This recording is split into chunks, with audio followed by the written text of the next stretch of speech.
वीतराग परमात्मारे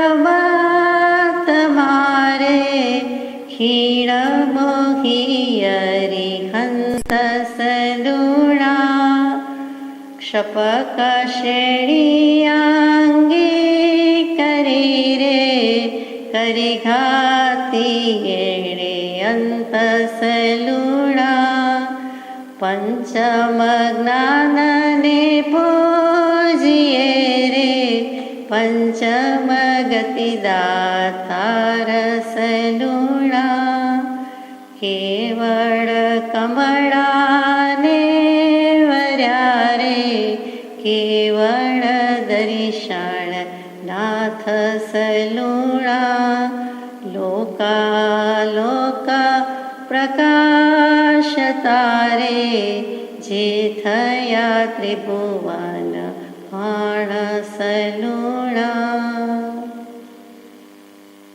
नमः श्रीवर्धमानाय निर्धुत कलिलात्मने सालोकानां त्रिलोकानां यद्विद्या दर्पणायते कलिकालानले दग्धान् जीवान् स्त्रातुं समुद्यतः राजचन्द्र सुधा सिन्धुर् नमस्तस्मै स्मराम्यहम्। सत्श्रुतने नमस्कार, तारक त्रिपुटी भगवंतने नमस्कार, असीम उपकारी आत्माने नमस्कार, महावित्रोने नमस्कार, महाविત્રો સમાન મુરબ્બીઓ મુમુક્ષોને નમસ્કાર। પરમ કૃપાળુ દેવ પ્રણીત વચનામૃતજી પત્રાંક 694 મુંબઈ અષાઢ સુદ બીજ રવિ વિક્રમ સંવત 1952 તારીખ 12/7/1896। ઓમ આત્માર્થી શ્રી સૌભાગ પ્રત્યે શ્રી સાયલા। પરમ પૂજ્ય શ્રી સૌભાગભાઈને પ્રસ્તુત પત્રમાં આત્માર્થીનું વિશેષણ મળ્યું છે, જે એક સત્પુરુષ બીજાને સત્પુરુષ કહે છે, પરમાર્થ નૈષ્ટિક છે, નૈષ્ટિક છે, આત્મનૈષ્ટિક છે, બધું જ કયા પછી યથાર્થ માર્ગની પ્રતીતિ છે, બોધ બીજની પ્રાપ્તિ છે, એવા પુરુષને અત્યારે કૃપાદેવે માત્ર આત્માર્થી જ લખ્યું। કદાચ પહેલી જ વાર આ વિશેષણ મૂક્યું તો આત્માર્થ જેવી તેવી વાત નથી। જેમ પરમાર્થ મોટી વાત છે તેમજ પરમાર્થ પ્રત્યે લઈ જાય, પરમાર્થ જેને પામવો છે તેને આત્માર્થી કહ્યો છે। એટલે કે તમે પરમાર્થ પામવાના છો, સંબોધનમાં ઉદ્બોધનમાં જ એમને આશીર્વાદ મળી ગયા, શુભેચ્છા પાઠવી દીધી કે તમે પરમાર્થી થવાનો છો। તમને પરમાર્થની નિશ્ચયની આત્મ અનુભવની જળ ચેતનના વિવેકની જે પ્રાપ્તિ થવાની છે, દેહને આત્મા જે બે ફટ જુદા દેખાવાના છે તે પરમાર્થ તેની પ્રાપ્તિ થવાની છે। માટે જે લખ્યું છે તે વિશેષણ આત્માર્થી શ્રી સૌભાગ પ્રત્યે જેવી તેવી વાત નથી। જ્ઞાનીનો બોધ લઈ શ્રવણ કરી ગ્રહણ કરી લઈ ચાલી પકડી અને જે સુવિચારણા કરે છે, સુવિચારણા પ્રગટાવે છે કે ત્યાં શું થાય છે તો કે જ્યાં પ્રગટે સુવિચારણા ત્યાં પ્રગટે નિજ જ્ઞાન, જે જ્ઞાન એ ક્ષય મોહ થઈ પામે પદ નિર્વાણ। એટલે કે તમે નિર્વાણ પણ પામવાનો, તમને જ્ઞાન પણ થવાનું। તો આત્મજ્ઞાનની 7 ભૂમિકામાં પહેલી શુભેચ્છા, બીજી સુવિચારણા, ત્રીજી તનુમાનસા, ચોથી સત્વાપત્તિ અને પછી જે 7મી કહી દીધી તુર્ય અવસ્થા। એટલું બધું જે પામવાના છે, ટૂંકમાં પરમાર્થમાં બધું કહી દીધું છે, તેનું નામ અહીંયા આત્માર્થી કહ્યું છે કે આ લઈ જવાના છે। આત્માર્થીના લક્ષણ ચરિતાર્થ કર્યા છે, એટલે હવે ઉત્તમ જે આત્માર્થ છે સમજાઈ ગયો છે, મોક્ષાર્થી થઈ ચૂક્યા છે, હવે પરમાર્થ લઈને જ જંપવાના છે, તેવું આત્માર્થી શ્રી સૌભાગ શ્રી સાયલા। આવા પુરુષ જ્યાં વિદ્યમાન છે, વસે છે, તે તીર્થ સમાન છે, તે ક્ષેત્ર પણ ધન્ય થઈ ગયું છે, માટે શ્રી સાયલા લખ્યું છે। શ્રી ડુંગરના અભિપ્રાયપૂર્વક તમારો લખેલો કાગળ તથા શ્રી લેરાભાઈનો લખેલો કાગળ પહોંચ્યા છે। પત્રાંક 2-4 વખત પહેલાં જ હજુ હમણાં જ જે 679માં અને ત્યાર પછીના એક પત્રમાં જે કૃપાળુદેવે પૂછાવ્યું છે એ કેવળ જ્ઞાન તમે કોને કહો છો, અથવા તો કેવળ જ્ઞાન જીનાગમમાં છે તે જુદું, તમે કહો છો તે જુદું, હું માનું છું તે જુદું, એમ તો હોઈ શકે નહીં. તો તમે કેવળ જ્ઞાનનો અર્થ શું કરો છો, વ્યાખ્યા શું કરો છો, તમારો અભિપ્રાય વિચાર કરીને, વિશેષ વિચાર કરીને સ્પષ્ટપણે વિગતવાર જણાવશો એવો પત્ર લખ્યો છે. તેનો જવાબ આવી રહ્યો છે.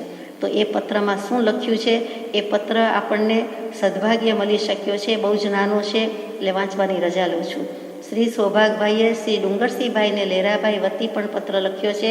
એ જે પત્રમાં છે તે પત્ર, આ પ્રસ્તુત પત્ર 694 અષાઢ સુદ બીજ એટલે અષાઢી બીજ રથયાત્રાના પવિત્ર દિવસે લખાયો છે. અને અષાઢ સુદ પાંચમે જે પત્ર મૂક્યો છે તે સૌભાગભાઈએ લખેલો છે. તો શું મૂક્યું છે કે પ્રેમ પૂજ્ય તરણ તારણ બોધ સ્વરૂપ પરમાત્મા દેવ સાહેબજી, શ્રી સહજાત્મ સ્વરૂપ, મુકામ મુંબઈ બંદર, શ્રી સાયલાથી લિખિતંગ આપનો આજ્ઞાંકિત સેવક સૌભાગના નમસ્કાર વાંચશો.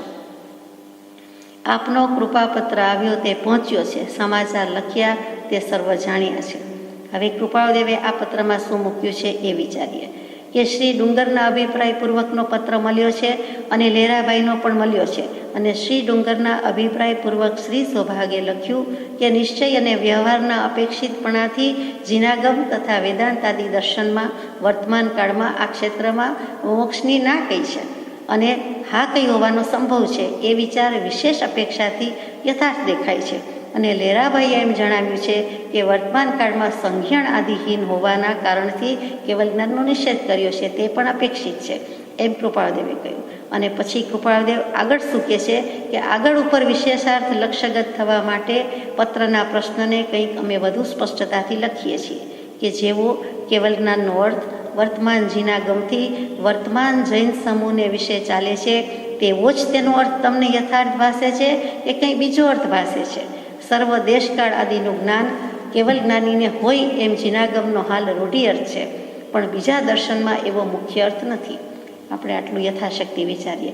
આ કૃપાળુદેવે લખ્યો છે તે છે. એનો જવાબ જે 2 જ દિવસમાં લખી મોકલે છે સૌભાગભાઈ, એ આપણે વાંચવાની શરૂઆત કરી કે જીનાગમ વાંચીને અર્થ કરે છે તે પ્રમાણે કેટલાક અર્થમાં ફેરફાર હોવો જોઈએ, જોવો જોઈએ. આપે કેવળ જ્ઞાન વિશે લખ્યું તે ખરું, રૂઢિ અર્થે સિદ્ધ થતું નથી, સિદ્ધ થાય તેમ નથી. રૂઢિગત જે અર્થ છે તે રીતે કેવલ જ્ઞાન હોઈ શકે એમ લાગતું નથી. વર્તમાનમાં રૂઢિ પ્રમાણે અર્થ કરે છે અને તે પ્રમાણે હોય એમ અમને લાગતું નથી. એટલે કે તે પ્રમાણે કેવલ જ્ઞાનની વ્યાખ્યા હોય એમ અમને લાગતું નથી. આનો અર્થ એમ નથી કે હે કૃપાળુદેવ તમને કેવલ જ્ઞાન ન હોય એમ લાગે છે, એમ કહેવાનો આશય નથી, પરંતુ એમ કહેવાનો આશય છે કે જીનાગમમાં જે લખ્યું છે તે અર્થ અત્યારે બંધ બેસતો અમને લાગતો નથી. કંઈક બીજો અર્થ હોવો જોઈએ, કંઈક ગૂઢ અર્થ હોવો જોઈએ. બાકી આપ જાણો તે ખરું. આપણને આજકાલ સમાગમ થશે કે કેમ થશે, તો કયા મહિનામાં, તે મરજી હોય તો લખશો. સૌભાગભાઈ વડીલ છે, મુરબ્બી છે, સેજ રિસાઈ ગયા હોય એવી રીતે લખે છે કે આપની મરજી હોય તો લખશો. ઘણા દિવસ થઈ ગયા છે તેથી મૂંઝવણ થાય છે, માટે દર્શનનો લાભ આપવા કૃપા કરશો. લિખિતંગ સેવક સૌભાગ. અહીંયા આ પત્ર પૂરો થઈ જાય છે. એટલે જવાબમાં એક જ લીટી લખવી છે કે જે જીનાગમથી કે છે રૂઢિગત અર્થ છે. રૂઢિગત અર્થ શું છે એ પણ હમણાં આપણે વિચારીએ છીએ કે સ્વરૂપનું જ્ઞાન થઈ જાય, પરિપૂર્ણ જ્ઞાન થઈ જાય એટલે લોક અને અલોકનો પ્રકાશ કે સ્વરૂપ થાય જ એવું નક્કી છે કે લોક અલોકનું સ્વરૂપ બધું દેખાવું જ જોઈએ, જણાવવું જ જોઈએ. એ તો કોઈ જ્યોતિષી નહીં થોડે ઘણે અંશે દેખાય, કોઈ અવધિ જ્ઞાનીને દેખાય, કોઈ અવધિ અજ્ઞાનીને દેખાય, તો એ કંઈ મોટી મહત્વની અગત્યની વાત નથી. અગત્યની વાત, સૌથી અગત્યની વાત એ છે કે સ્વરૂપનું, સ્વભાવનું અખંડ જ્ઞાન વર્તવું જોઈએ, તો કેવલ જ્ઞાન છે. અને એ દેખાય એટલે એનું ફળ તો મળવાનું છે. જેમ કે સદેહે આપણે અહીંયા અયોગી દશા થાય તો અયોગી દશા તો અહીંયા જ થાય છે, આ ભવમાં, આ દેહમાં અહીંયા થાય છે, આ ભૂમિ પર થાય છે, છેલ્લા મનુષ્ય દેહમાં થાય છે. પરંતુ સિદ્ધાલયમાં જવાનું એ તો પછી મોક્ષના મહેલમાં બિરાજવાનું છે, મોક્ષ નગરીમાં પહોંચીને શાશ્વત કાળ માટે સ્થિતિ કરવાની છે. એથી વિશેષ તો કાંઈ છે નહીં. જે પુરુષાર્થ છે, જે પરિણામ આવવું જોઈએ એ તો અહીંયા જ છે. અહીંયા વાવ્યું, અહીંયા ઉગ્યું, અહીંયા સિંચન કર્યું, અહીંયા એનું ફળ મળ્યું અને એ ફળ માત્ર ત્યાં જવાનું છે. પછી દેહ નથી, કાયા નથી, કર્મ નથી, એટલે વાપરવાનું, ખાવાનું છે નહીં. પણ અનંત જ્ઞાન, અનંત દર્શન, અનંત સુખ, અનંત વીર્ય, અનંત ચતુષ્ટયના ભોગી તો છે. એટલે સિદ્ધ પરમાત્માને પણ અનંત ચતુષ્ટય તો છે જ, એટલા માટે તેમની પાસે સ્વરૂપ છે, સ્વભાવ છે, એનો કરતા ભોગતા જે કહ્યો તે બધું જ પોતે છે. આત્માનું અસ્તિત્વ મીટી ફીટી જતું નથી, એ ભૂલવા જેવું નથી. એટલે કે ત્યાં પણ બધું છે. અહીંયા પહેલાં કરીને ગયા છે, ત્યાં માત્ર રહેવાનું છે, વાપરવાનું છે, અથવા તો પોતાની પાસે રાખી મૂકવાનું છે અને રહેવાનું છે. પરંતુ પુરુષાર્થ, પ્રયત્ન, પરિણામ પહેલાં અહીંયા છે, પછી ત્યાં છે. મોક્ષ થતો નથી, મોક્ષ સમજાય છે. અહીંયા સમજાય છે. અહીંયા પહેલાં સ્વરૂપ સિદ્ધ કરે છે, પછી સ્વરૂપ સિદ્ધે વિચરી વિરામે, જે પૂર્ણ માલિકા મંગલમાં મોક્ષમાળામાં લખ્યું તે પણ પહેલાં તો અહીંયા થાય છે. તો એ વસ્તુ અહીંયા બતાવે છે કેવી રીતે એ રૂઢિગત અર્થની વાત આગળ લઈએ છીએ. કે વેદાંતથી શું કહે છે લહેરાભાઈ અને ડુંગરભાઈ, ડુંગરશીભાઈ કલાભાઈ ગોસળિયા, એ જ અચળ, એ જ પર્વત અને એ જ ડુંગર. કૃપાદેવની વિનોદી રમૂજી શૈલી છે એટલે જુદા જુદા નામે લખે છે તે જ. અને એ પ્રખર વેદાંતી છે. વેદાંતની શ્રદ્ધામાંથી વિતરાગની શ્રદ્ધા ભણી પ્રયાણ શરૂ થઈ ગયેલું છે, પૂર્ણતાને આરે છે. અને તે વખતે લખે છે કે વેદાંતની રીતિએ કેવળ જ્ઞાન જરૂર છે, પણ જીનાગમની રીતે અમને લાગતું નથી, કેમ કે આ કાળમાં એટલું સંઘ્યણનું બળ નથી. તો આ કાળમાં સંઘ્યણ સારા નથી. એમ તો સંઘ્યણ સારા ન હોય તો આપણે ખરાબ કર્મય બહુ નહીં બાંધી શકીએ, અશુભ કર્મય નહીં બાંધીએ, એટલા પાપ પણ નહીં બાંધી શકીએ. ને એ પણ એટલું જ સાચું છે. તો કૃપાળદેવે પ્રસંગમાં આવે છે તેમ કહ્યું છે કે તમે ડરો નહીં, તમે બીઓ નહીં, તમે ગભરાશો નહીં. અમને પહેલું સંઘ્યણ વર્તે છે, અમને વજ્ર ઋષભ નારાજ સંઘ્યણ છે એમ નોંધાયેલું છે. એમ પ્રત્યક્ષ જે મુમુક્ષુને કહ્યું હોય ત્યાંથી સાંભળ્યું છે આપણે, અને આપણે વાંચ્યું છે. તો એમણે કહી દીધું કે તમે ડરો જ નહીં. દેખીતી રીતે એમ લાગે છે અમારા 2 બાગ, એમાં એક બાગમાં પાણી જાય છે, એકમાં સુકાય છે, એટલે એમ લાગે છે, પણ અમારું સંઘ્યણ તો પહેલું સંઘ્યણ છે. એટલે કે પહેલું સંઘ્યણ કરીને કહી દીધું છે. સંઘ્યણમાં ફેરફાર થાય છે તો જવાબ આપ્યો છે સંઘ્યણમાં ફેરફાર થઈ શકે છે.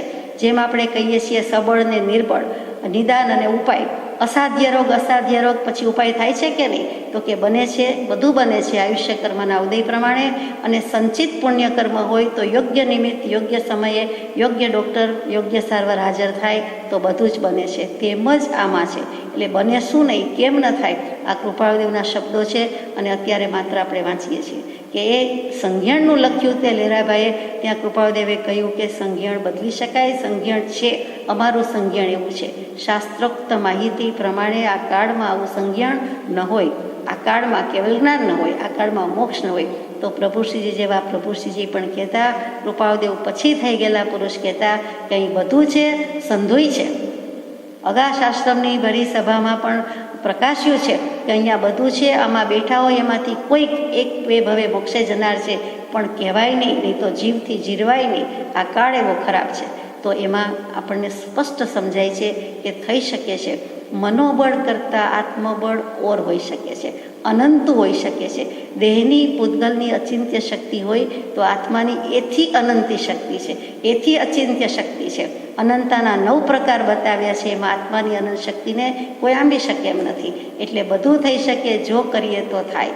સત્પુરુષાર્થ હોવો જોઈએ, પૂરેપૂરો હોવો જોઈએ.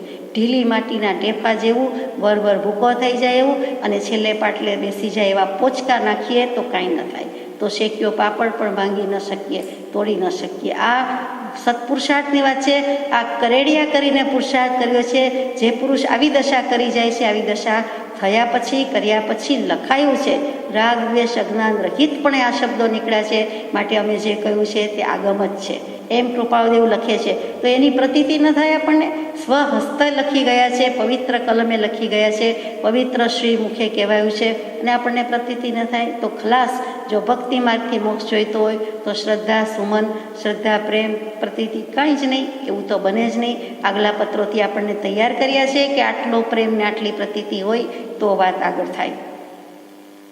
તો અહીંયા કંઈક સ્પષ્ટતાથી લખીએ છીએ કે જેવો કેવલ જ્ઞાનનો અર્થ વર્તમાનમાં જીનાગમથી વર્તમાન જૈન સમૂહને વિશે ચાલે છે.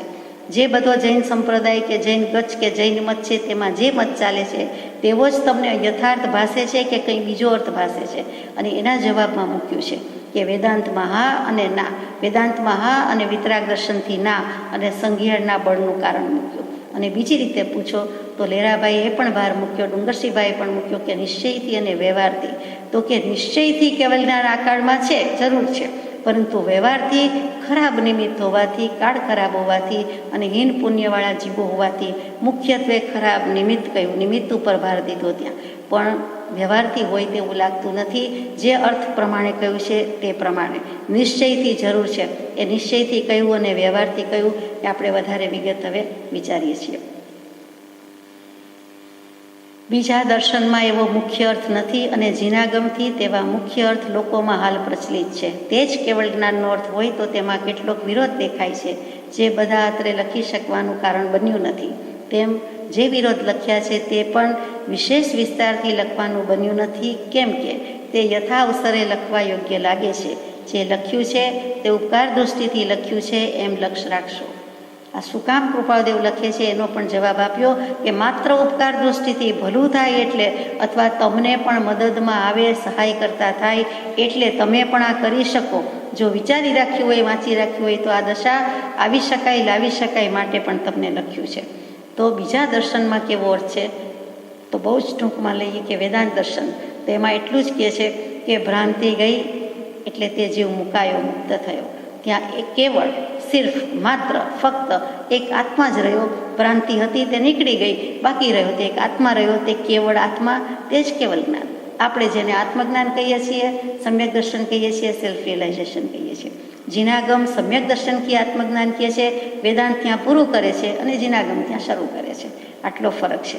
એટલે એક જ વાક્યમાં કહું તો ભ્રાંતિ ગઈ એટલે કે મિથ્યાત્વ ગયું. ત્યાં મિથ્યાત્વથી મુકાણો કે મુક્ત થયો એટલે એકમાત્ર આત્મા બાકી રહ્યો અને તે જ કેવલ જ્ઞાન. આ વેદાંતની દૃષ્ટિ છે કે જે કાળે જ્ઞાનથી અજ્ઞાન નિવૃત્ત થયું તે જ કાળે જ્ઞાની મુક્ત છે. 377મો પત્ર. અને તે જ અહીંયા કહી દીધું, તેને કેવલ જ્ઞાન કહી દીધું. સાંખ્ય દર્શન એમ કહે છે કે જ્ઞાન એ જ ઉપાધિ છે, માટે બધા ગુણ છૂટી પડે ને બધા ગુણ છૂટી જઈને નિર્ગુણ થઈ જવાય તો તે ત્રિગુણ રહિતમ જે કહીએ છીએ તે દશા આવી જાય. ગુણાતીત દશા અથવા તો ત્રિગુણ રહિત દશા આવી જાય એટલે કે નિર્ગુણ દશા આવી જાય અને તે જ કેવલ જ્ઞાન છે. નિર્ગુણ નિરાલંબ રામ આપણે બીજા શ્રીરામ વખતે વિચારેલું તે તો સાયંકાલીન દેવવંદનમાં પણ કહીએ છીએ કે ત્રિગુણ રહિતમ સદગુરુમ તમ નમામી. તો સત્વગુણ, રજોગુણ અને તમોગુણ આ ત્રણેય ગુણથી અતીત, ત્રણેય ગુણથી પર, ત્રણેય ગુણ પણ ઘોડીને પી ગયા એ પણ ન જોઈએ, સત્વગુણ પણ ન જોઈએ. ગુણ જ ઉપાધિ છે, કંઈ જોઈતું નથી. સાંખ્ય દર્શન આમ પણ 25 નંબરને ગુણ એટલે કે 25નો આંકડો, 25ની સંખ્યા એને માન્ય કરે છે. જેમ જીનાગમ 9 તત્વ કહીએ, મુખ્ય 2 કહીએ, બાકી 7 કહીએ, એવી રીતે સાંખ્ય દર્શન 24-25 પદાર્થને માને છે. એ સંખ્યા પરથી જ એ દર્શનનું આખું નામ થઈ ગયું સાંખ્ય દર્શન. તો એ એમ કહે છે કે ગુણ રહિતની દશા, નિર્ગુણ દશા તે જ કેવલ જ્ઞાન છે. જીનાગમ શું કહે છે? અહસવદવ પરિણામ ભાવ વિનતિ કારમણંતમ સાસયમ પડિવાઈ યગવિહમ કેવલ નાણમ. ગુજરાતીમાં કહીએ કે સર્વ દ્રવ્ય આદિના પરિણામની સત્તાને વિશેષ જણાવવાનું કારણ અનંત, શાશ્વત અને અપ્રતિપાતી એવું કેવલ જ્ઞાન અને તે એક પ્રકારે છે. હવે આપણે વિચાર કરીએ કે કેવલ જ્ઞાનની વ્યાખ્યા જીનાગમથી વિશેષ આવશ્યક ભાષ્યથી સર્વ આગમના સાર સમી છે તે શું કહ્યું તો કે સત્તાને વિશેષ જાણનાર. તો પહેલું જ શબ્દ મૂક્યો છે સત્તાને વિશેષ જાણનાર. સત્તા શું તો કે અમલ, અધિકાર એ નથી પણ સત અસ્તિત્વ. એટલે કોઈ પણ દ્રવ્યનું અસ્તિત્વ છે, કોઈ પણ અસ્તિત્વ માત્ર છે. ષટ દ્રવ્ય એ બધાનું અસ્તિત્વ છે તે લોક કહીએ છીએ. તો ષટ દ્રવ્યાત્મક જગત અને તેને વિશેષ પ્રકારે જાણનાર તે કેવલ જ્ઞાન છે. ફરીથી જીવાદી સર્વ દ્રવ્યોના પ્રયોગ, સ્વભાવ અને તે બંને પ્રકારે થતા પરિણામ, ઉત્પાદ આદિ સર્વ પર્યાયો, તેની સત્તા એટલે કે અસ્તિત્વ અને તેને વિશેષ પ્રકારે જાણનાર તે ભેદ વિનાનું અને છતાં સર્વ દ્રવ્ય, ક્ષેત્ર, કાળ અને ભાવના અસ્થિપણાને જણાવનારું હોવાથી તે કેવલ જ્ઞાન કહેવાય છે. બધું જ આવી ગયું આમાં કે જીવાદી સર્વદ્રવ્ય એટલે ધર્માસ્તિકાય, અધર્માસ્તિકાય, આકાશાસ્તિકાય, પૂતગલાસ્તિકાય, જીવ અને કાળ તો અહીંયા કાળને અસ્થિ કાંઈ નથી કીધું, પણ ષટ દ્રવ્યમાં લીધું. તો એ 6 દ્રવ્ય કેવું છે, એના પ્રયોગ પરિણામ અને વિશ્રસા પરિણામ, એટલે કે સ્વભાવ અને અસ્વભાવ, એટલે કે સ્વાભાવિક એટલે વિશ્રસા પરિણામ અને પ્રયોગાત્મક પરિણામ, બંને પરિણામ લઈ લીધા. અને બંને પ્રકારે થતા પરિણામ, ઉત્પાદ, વ્યય વગેરે જે થાય છે તે પર્યાય લઈ લીધી. દ્રવ્ય, ગુણ અને પર્યાય, સર્વ પર્યાય, તેની સત્તા, અને તેને વિશેષ પ્રકારે જાણે છે, સામાન્ય પ્રકારે નહીં. તલ જાણે, રજ જાણે, સમયનું જાણે, તે ભેદ વિનાનું છે અને દ્રવ્ય ક્ષેત્ર કાળ ભાવના અસ્થિપણાને પણ જણાવનાર છે. માટે તે સત્તાને વિશેષ જાણનાર કહ્યું જાય છે. અનંત શું કામ કહેવાય છે? તો કે જાણવા યોગ્ય અનંત વિષય હોવાથી, તેમજ અનંત પર્યાયવાળું હોવાથી અનંત એટલે કે અંત વિનાનું છે, અંતરહિત છે. આ જગતમાં આપણને કોઈ વખત એક મોટી જગ્યામાં, એક મોટા હોલમાં, એક મોટા ઘરમાં, મહેલમાં પણ કેટલી વસ્તુ એમ થાય છે, તો એક ગામમાં કેટલી વસ્તુ, તો આ તો સમસ્ત 14 રાજલોક અખિલ બ્રહ્માંડની વાત છે, સમસ્ત સૃષ્ટિની વાત. તો કે જાણવા યોગ્ય અનંત વિષય છે અને અનંત પર્યાય થાય છે, એટલા માટે જ્ઞાન પણ અંત વિનાનું છે, અનંત છે. એ આપણને બેસે છે. પછી શાશ્વત, તો કે નિરંતર ઉપયોગવાળું હોવાથી તે કેવલ જ્ઞાન શાશ્વતું છે. શાશ્વત નિજ સત્તાના જાણું, અનિત્યનું અભિમાન, જયદેવ જિનેન્દ્ર મહાન. પરમ પૂજ્ય બ્રહ્મચારીજી પ્રજ્ઞાબોધમાં કેવી સુંદર વાત મૂકે. તો કે અહીંયા નિરંતર ઉપયોગવાળું છે, જ્ઞાન છે, કેવલ જ્ઞાન છે, નથિંગ બટ નોલેજ છે, અને તે નિરંતર ઉપયોગવાળું છે. આત્મા જ્ઞાન સ્વભાવી છે, સર્વજ્ઞ સ્વભાવી છે, એટલે એના વિનાનું એ હોઈ શકતો જ નથી. એટલે ત્યાં શાશ્વત સત્તા છે. સિદ્ધ ભગવાન છે તો પણ અનંતું જ્ઞાન છે જ, કેવલ જ્ઞાન છે જ, ત્યાં પણ રહે છે. અને ત્યાર પછીનું વિશેષણ મૂક્યું અપ્રતિપાતી. અહીંયા પરમ કૃપાળુદેવે પત્રમાં આગળ આવે છે, અપ્રતિહત કયું છે, એનો જ આપણે વિચાર કરી રહ્યા છીએ. તો બંને એક જ. અપ્રતિપાતી, અપડીવાય, એટલે કે જે કદી પડી જવાનું નથી, ચૂંટવાઈ જવાનું, લૂંટાઈ જવાનું નથી. એકવાર થયું તે થયું, હવે પરમેનન્ટ, શાશ્વત કાળ માટે નાશ નથી પામતું. માટે અવ્યય છે, અપ્રતિપાતી છે અને અપ્રતિહત છે. પ્રતિહત, અપ્રતિહત, કોઈ હણી શકતું નથી, કોઈ રોકટોક થઈ શકતી નથી. છતાં બે શબ્દ જુદા છે, એટલે આપણે બંનેના અર્થ વિચારીએ છીએ. તો અપ્રતિપાતી, પડી શકતું નથી. એકવાર કેવલ જ્ઞાન થયું એટલે થયું, શાયિક સંકેત થયું એટલે થયું, પછી એ કોઈ ઝૂંટવી ન જાય, લૂંટાઈ ન જાય, ગમે તે કરે પણ એ કાંઈ જવાનું નથી, તે અપ્રતિપાતી છે. એવું જ અપ્રતિહત શબ્દ છે કે પ્રતિહત, હણાતું નથી, હણ્યું હણાતું નથી, નાશ પામી શકાતું નથી, કરી શકાતું નથી. બે રોકટોક, બે ઝીઝક, બે ધડક જેની ગતિ છે, અહીંયા બે રોકટોક વધારે બેસે છે. નિર્બાધ ગતિ છે, કોઈ બાધા પમાડી શકતો નથી, કોઈ અંતરાય આવી શકતો નથી અને કોઈથી લઈ જઈ શકાતું નથી. તે હણી ન શકાય તેવું તે અપ્રતિહત કેવલ જ્ઞાન છે. અને ત્યાર પછીનું છેલ્લું વિશેષણ આ શ્લોક પ્રમાણે એક. ગણિત શાસ્ત્રીને પણ એક વાલો અને વિતરાગ વાણીમાં પણ એકનું મહાત્મ્ય. એક કહેતા આત્મા, બાકી બધું જાણવાની જરૂર જ નથી, પણ જો જાણીને જ બેઠા હોત તો સિદ્ધમાં હોત. એટલે એ તો નથી, એટલે કે આત્મા અને દેહનું કમ્પોઝિટ ફોર્મ છે.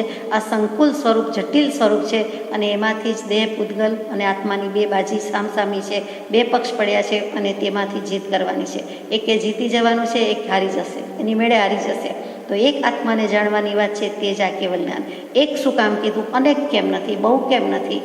જુઓ, બે હોય તો પણ અનેકમાં જ જાય, પણ આ તો એક જ કહ્યું. તો કે સર્વ જ્ઞાનાવરણીય કર્મનો ક્ષય કર્યું હોવાથી, એટલે કે સર્વ જ્ઞાનાવરણીય કર્મ અને એની બધી પ્રકૃતિ ક્ષય પામી છે, ત્યારબાદ થતું હોવાથી કેવલ જ્ઞાન.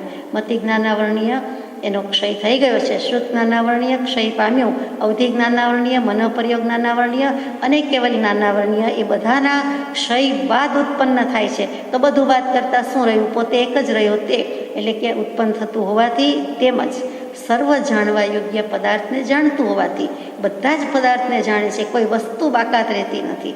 અને મતિ આદિ જ્ઞાનની અપેક્ષા પણ ત્યાં નહીં હોવાથી કેવલ જ્ઞાનમાં ઉપયોગનો પ્રયોગ કરવો પડતો નથી. એ સહજ, સ્વાભાવિક, સંપૂર્ણ સ્વભાવ પરિણામી જ્ઞાન, તે કેવલ જ્ઞાન, તે આપણને પરમ કૃપાળુદેવે વ્યાખ્યા સચોટ રીતે મૂકી દીધી છે. અને તે વ્યાખ્યા જલ્દી જડતી નથી, હકીકતમાં તે વ્યાખ્યા જ મુખ્ય છે.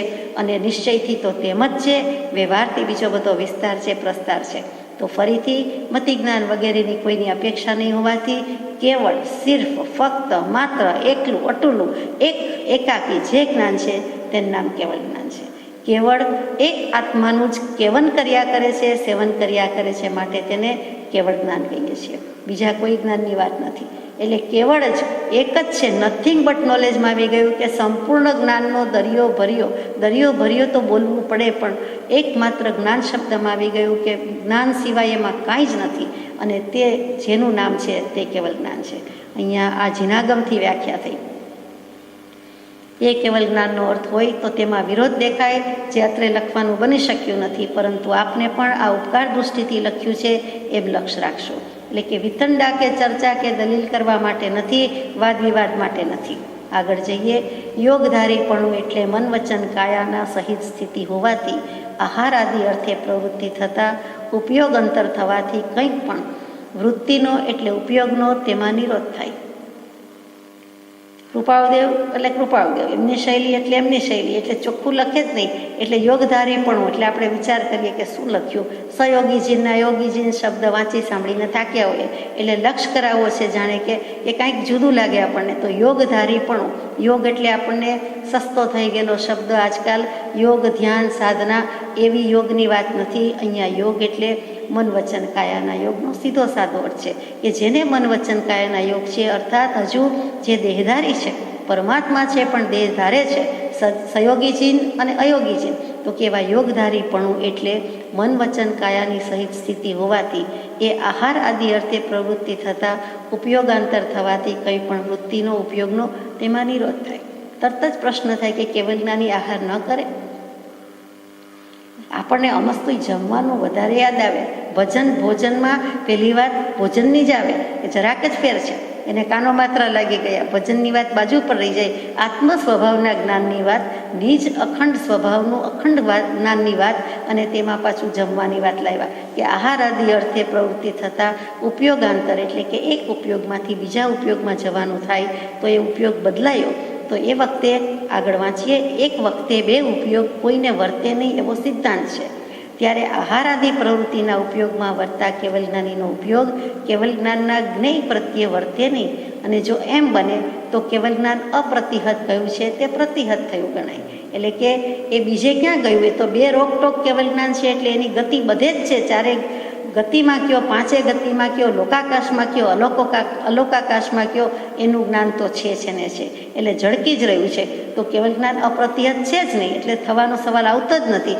તો કેવલ જ્ઞાનમાં આખી દુનિયામાં શું થાય છે, 14 રાજલોકમાં શું થાય છે, એ બધા દ્રવ્યની પરિણતિ પર્યાય પણ દેખાય, જણાય, જુએ અને દેખે, જાણે.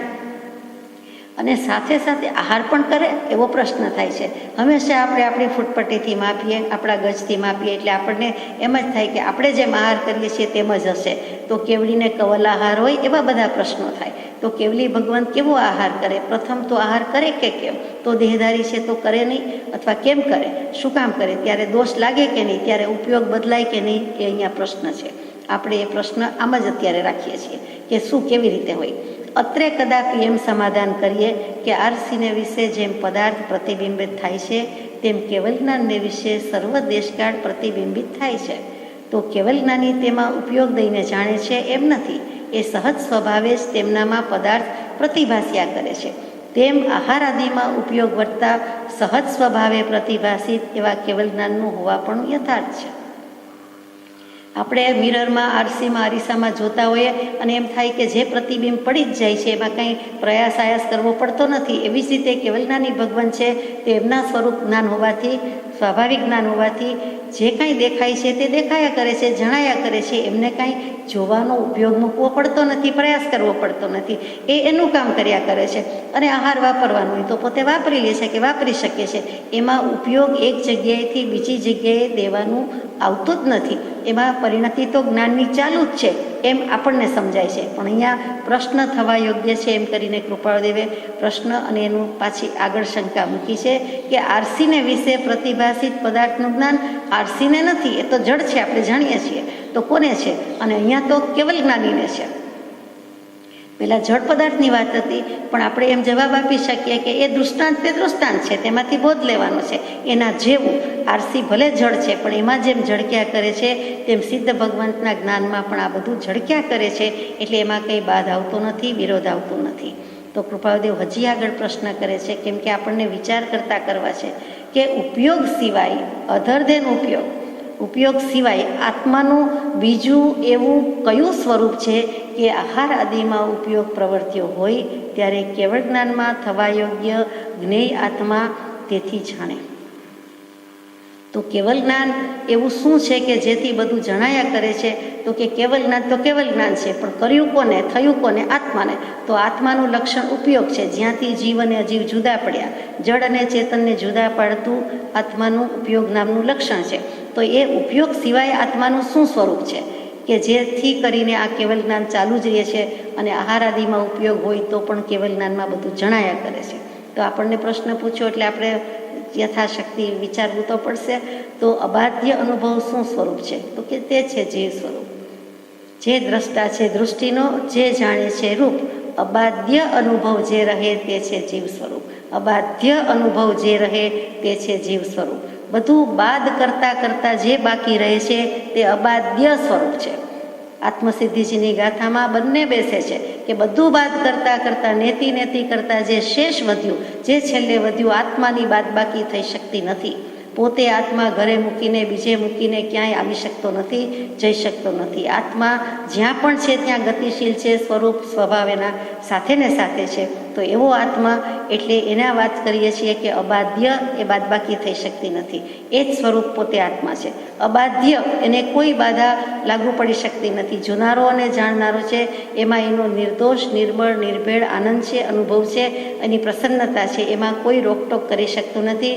એ ભાવ સ્વાતંત્ર્ય છે અને એ ન હોય તો એ મોક્ષે ક્યારેય ન જાય, અનુભવ ક્યારેય ન થાય. તો એ અબાધ્ય અનુભવ પોતે છે, અબાધ્ય અનુભવ છે. અને એના મૂળમાં શું છે? તો કે અસંગતા.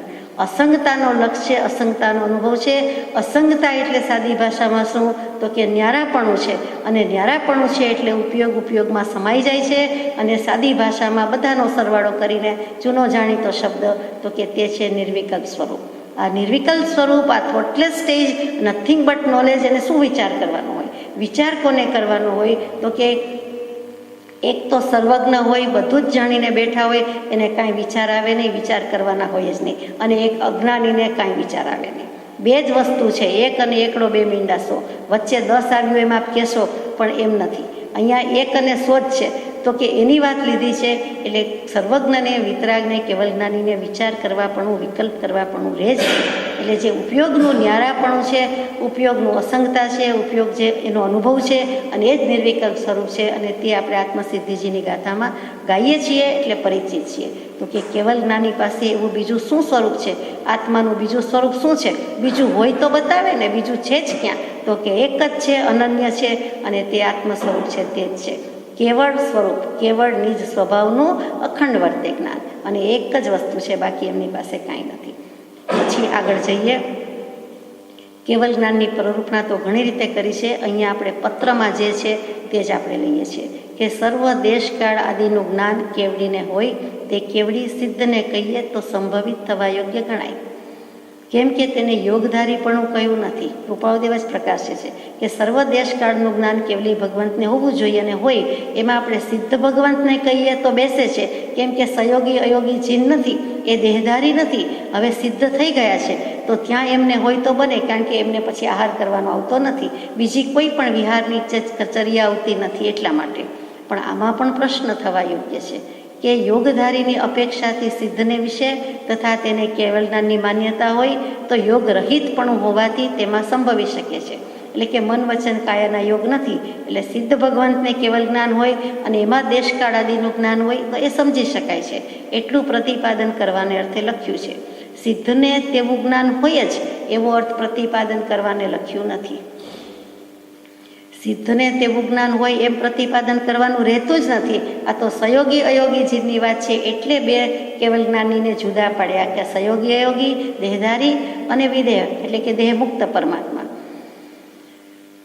જોકે જીનાગમમાં રૂઢિઅર્થ જોતા તો દેહધારી કેવડી અને સિદ્ધને વિશે કેવલ જ્ઞાનનો ભેદ થતો નથી. બેયને સર્વ દેશકાળ આદિનું સંપૂર્ણ જ્ઞાન હોય એમ રૂઢિ અર્થ છે. જીનાગમના રૂઢિઅર્થ પ્રમાણે જોતા તો દેહધારી કેવડી અને સિદ્ધ બંનેમાં કોઈ કેવલ જ્ઞાનનો ભેદ નથી. જે સયોગી અયોગી જીનને કેવલ જ્ઞાન છે તે જ સિદ્ધ થઈ ગયેલા પરમાત્માને છે. બેમાં કોઈ એટલે કોઈ ભેદ નથી.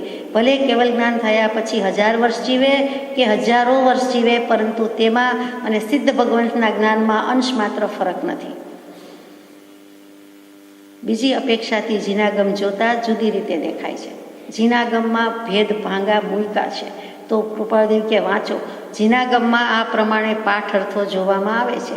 તે જીનાગમ એટલે મુખ્યત્વે શ્રી નંદીસૂત્રજીમાં, શ્રી વિશેષ આવશ્યક ભાષ્યમાં અને દિગંબર રામનાથથી સિદ્ધ પ્રાવૃતમાં આ કેવલ જ્ઞાનની મીમાંસા ઘણી બધી કરી છે.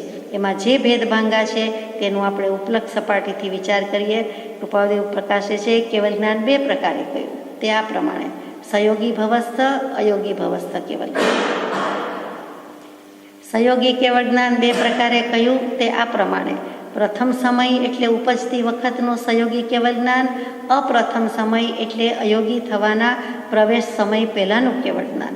એમ અયોગી ભવસ્થ કેવળ જ્ઞાન 2 પ્રકારે કહ્યું તે આ પ્રમાણે: પ્રથમ સમય કેવળ જ્ઞાન અને અપ્રથમ એટલે સિદ્ધ થવા પહેલાંના છેલ્લા સમયનું કેવળ જ્ઞાન.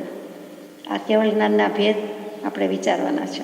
કેમ કે કૃપાળદેવની આજ્ઞાથી કે 2 પ્રકારના કેવળ જ્ઞાન કયા: સયોગી ભવસ્થ અને અયોગી ભવસ્થ. બંને હજી ભવમાં છે, એટલે શરીરમાં છે, દેહધારી છે. અને એમાં સયોગી અને અયોગી આપણે આપણી ભાષામાં જલ્દી બોલીએ છીએ સયોગી જીન, અયોગી જીન. તો આ વાત મહાવીર સ્વામી અને ગૌતમ સ્વામી વિશે ચાલે છે. ગૌતમ સ્વામી આપણા વતી જાણે પ્રશ્ન પૂછી રહ્યા છે: બનતે સે કિમ તત્તમ કેવલ જ્ઞાન. હે ભગવંત, આ કેવલ જ્ઞાન જેવું તત્વ શું છે? તે કેવળ જ્ઞાન કેટલા પ્રકારનું છે? મહાવીર સ્વામી પ્રત્યુત્તર પાઠવે છે: કેવલ જ્ઞાનમ દોવ્યમ પનત્તમ તંજહા. એ કેવલ જ્ઞાન 2 પ્રકારનું છે. તે આ પ્રમાણે છે: તંજહા ભવત્થ કેવલ જ્ઞાનમ, અભવત્થ કેવલ જ્ઞાનમ. એટલે કે સિદ્ધ કેવલ જ્ઞાનમ. એટલે કે 2 પ્રકારે શું? એક ભવમાં રહેલાને થાય છે, દેહધારીને થાય છે, અને એક સિદ્ધને થાય છે. તે એટલે કે એક અર્યંતનું કેવલ જ્ઞાન અને એક સિદ્ધનું કેવલ જ્ઞાન. ત્યાં સુધી તો આપણને ગળે ઉતરી ગયું. પછી ભવસ્થ એટલે સયોગી અયોગી કેવલીનું કેવલ જ્ઞાન. તો કે 2 પ્રકારે કહ્યું. હવે કેવી રીતે? તો આગળ આવે કે સયોગી ભવસ્થ એટલે કે હજુ દેહધારી છે, મન વચન કાયાના યોગ છે, કેવલ જ્ઞાન થઈ ગયું. તો કેવું? તો કે પ્રથમ સમય સયોગી ભવસ્થ. પ્રથમ સમય જેવું થયું તેવું જ. તેમાં તો અસંખ્યાત સમય વયા ગયા, પણ સમજવા માટે છે. જે સમયે થયું તે જ સમયે જે જ્ઞાનની દશા હોય, જ્ઞાનીની દશા હોય, તેને પ્રથમ સમય સયોગી ભવસ્થ કહ્યું. જન્મતું બાળક જન્મ આકાર લઈ રહ્યું હોય તો જન્મતી વખતે માતાના ઉદરમાંથી બહાર પડે છે અને ડૉક્ટર્સ કે નર્સ કે બીજા બધા જુએ છે, અને જે આખું શરીર બહાર પડ્યું ને તે સમય નોંધાય છે કે આ 5:55 કે 5:52 કે જે હોય તે. તો એ જે છે અડધું હોય છે ત્યારે નહીં, પેટમાં હોય છે ત્યારે નહીં. ખરેખર ટોટલ આયુષ્યમાં તો એ 9.5 મહિના પણ ગણાય છે, પરંતુ જન્મદિવસને જન્મતિથિ જે રેકોર્ડ કરીએ છીએ એમાં ગણાતું નથી, આપણે જાણીએ છીએ. તો એ જે પ્રથમ સમયની કિંમત છે કે પહેલું જેવું થયું તેવું, તો કે તે સમયનું કેવલ જ્ઞાન. એ પ્રથમ સમય સયોગી ભવસ્થ ઉત્પન્ન થયાનો પ્રથમ સમય. આપણી ભાષામાં સમજવા આપણે સેકન્ડ, ક્ષણ, પળ રાખીએ, પણ ભગવાને સમયની જ વ્યાખ્યા મૂકી છે. કેમ કે કેવલ જ્ઞાન જ એને કહેવાય કે એક સમય, એક પ્રદેશ, એક પરમાણુનું જેને જ્ઞાન થાય તેને કેવલ જ્ઞાન કહ્યું. તો એમાં સમયની મહત્તા ઘણી વધી જાય છે. પછી બીજું કેવું? તો કે અપ્રથમ સમય સયોગી ભવસ્થ કેવલ જ્ઞાન. એટલે કે કેવલ જ્ઞાનની ઉત્પત્તિને 1થી વધુ સમય થઈ ગયા છે. પછી એમાં 2 સમય હોય, કલાકો હોય, દિવસો હોય કે જે કંઈ હોય તે, પરંતુ જેટલો વધારે સમય થયો તે પ્રથમ સમયવાળું નથી. એ 2 ભાગ પડ્યા. એ પણ આપણને ગળે ઉતરે, આપણે કાંઈ કહેવાનું નથી. પછી એ જ વસ્તુને બીજી રીતે એક શાસ્ત્ર કરતા મૂકે છે કે ચરમ સમય સયોગી ભવસ્થ કેવલ જ્ઞાન અને અચરમ સમય સયોગી ભવસ્થ કેવલ જ્ઞાન. સયોગી દશામાં જ્યારે છેલ્લો સમય છે, એટલે કે સયોગીમાંથી હજી અયોગીમાં ગયો નથી. 14 પગથિયા ચડવાના છે તો 13મે આવીને હજી 14મે આવ્યા નથી. 13મે ગુણસ્થાનકે છે, 14મે નથી આવ્યા. તો હવે છેલ્લા સમયથી વાત લીધી કે ચરમ સમય સયોગી ભવસ્થ. પેલો પ્રથમ સમય લીધો, અહીંયા ચરમ એટલે છેલ્લો લીધો કે સયોગી કેવલી, અને એમાં જે છેલ્લો સમય બાકી રહ્યો છે તે વખતનું કેવલ જ્ઞાન. પછી વચ્ચે દરેકનું જુદું હોય, દિવસો, કલાકો, વર્ષો, જે આયુષ્ય હોય અને જે પ્રમાણે અઘાતી કર્મ ક્ષય કરવાના હોય તે પ્રમાણે હોય. એટલે દરેકનું જુદું હોય. પહેલાં અને છેલ્લા સમય વચ્ચે ઘણો ફરક, ઘણા વર્ષ જાય, ઘણો ગેપ જાય.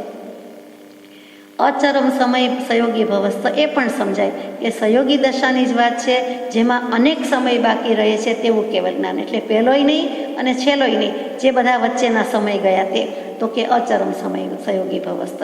એટલે જુઓ કે એક વાત હોય પછી અપેક્ષાએ અથવા તો સૈદ્ધાંતિક રીતે, તાત્વિક દૃષ્ટિએ અને ફેક્ચ્યુઅલી ઓલ્સો કે વાસ્તવિક દૃષ્ટિએ કેવા ભેદ ભાંગા પડે છે જેનો આપણે વિચાર પણ કરતા નથી. બાંધું બોલી જઈએ સોની નોટ, પણ સોની નોટ કેમ, ક્યાં આવી, વાપરવી, ક્યારે થઈ, એ બધું પછી ગણતા નથી. એ ગણીએ. એવી જ રીતે આમાં કેવલ જ્ઞાનની ચર્ચા કરી છે કે કેવલ જ્ઞાન બાંધી નોટ, આખી નોટ બધું બોલી લીધું, વાંચી લીધું, પરંતુ શું, કેવી રીતે, એમાં કેટલો સમય જાય, તો આ સૂક્ષ્મમાં સૂક્ષ્મ પ્રરૂપણા કૃપાળદેવે કરી છે, વિચાર કરતા કરવા છે માટે મૂક્યું છે. અહીંયા આ સહયોગી ભવસ્થની વાત પૂરી થઈ. પછી અયોગી ભવસ્થ કેવલ જ્ઞાન એ પણ બે પ્રકારે, એટલે કે 13મા કેવલ જ્ઞાન, 13મા ગુણસ્થાન કે કેવલ જ્ઞાની કેવલી પ્રભુની વાત પૂરી થઈ. હવે અયોગી એટલે કે મન, વચન, કાયાના યોગ પણ રૂંધી દેવાના છે કે હે દેહ, હે 3 યોગ તમારી પાસેથી બહુ કામ લીધું, સત્સાધન મોટામાં મોટું, પરંતુ હવે એને પાછા આપી દેવાનો વારો આવ્યો છે. હવે કોઈ દિવસ આ પૂતગલ પરમાણુ નવા ગ્રહણ કરવાના નથી. એક પૂતગલ પરમાણુ માત્રની મળે ન સ્પર્શતા, એવું જે પૂર્ણ કલંક રહિત અડોલ સ્વરૂપમાં જવાનું છે, કેમ કે આત્માનું એવું અટળ, અચળ, અડગ અનુભવ થઈ ચૂક્યો છે. માટે હવે બીજું કરવાનું બાકી નથી. તો એમાં પણ મૂક્યા બે ભાંગા કે પ્રથમ સમય અયોગી ભવસ્થ કેવલ જ્ઞાન, બીજું મૂક્યું અપ્રથમ સમય અયોગી ભવસ્થ કેવલ જ્ઞાન. એટલે કે પહેલા સમયનું અને પછી પહેલા સિવાયના સમયનું, પહેલું નહીં તેવું. પછી બીજો ભાંગો મૂક્યો કે ચરમ સમય અયોગી ભવસ્થ, પહેલાંની જેમ જ, અને અચરમ સમય, એમાં પણ છેલ્લો સમય અને છેલ્લા સિવાયનું કેવલ જ્ઞાન. હવે કેવલ જ્ઞાન એક સરખું જ હોય, એક જ પ્રકારનું હોય, છતાં આવા ભાંગા મૂક્યા છે. તો કૃપાળુદેવે ઉહાપો ઉઠાવ્યો છે કે આવો કેમ ભેદ પાડ્યો છે? ભેદ તો કાંઈ છે નહીં, જ્ઞાન તો સરખું જ છે અને એક જ છે. એમાં એકથી સિવાય, એક વિનાનું, એક સિવાયનું બીજું કોઈ જ્ઞાન નથી. બીજું, ત્રીજું, પાંચમું, અનંતું, અસંખ્યાત કાંઈ નથી. અને એક છે તે અનંત છે, અનંત છે તે એક છે. એક આત્માને જાણતા સર્વ લોકાલોકને જાણીશ, અને સર્વ જાણવાનું ફળ પણ એક આત્મપ્રાપ્તિ છે. તો પછી આ બધી શું કામ કડાકૂટ કરી છે જેના ગમમાં, એમ પણ થાય. અને આની સાથે સાથે આપણે બીજો પણ વિચાર કરીએ કે આ સહયોગી ભવસ્થ, અયોગી ભવસ્થની વાત થઈ. પછી સિદ્ધ ભગવાન ક્યાં જાય? એટલે કે દેહધારી પરમાત્મામાં બે ભાગ પાડ્યા, પરંતુ પછી સિદ્ધ પરમાત્માનું કેવલ જ્ઞાન કેવું, એમાં પણ બે ભેદ પાડ્યા, અનંતર અને પરંપર. એ કેવી રીતે મૂક્યા છે?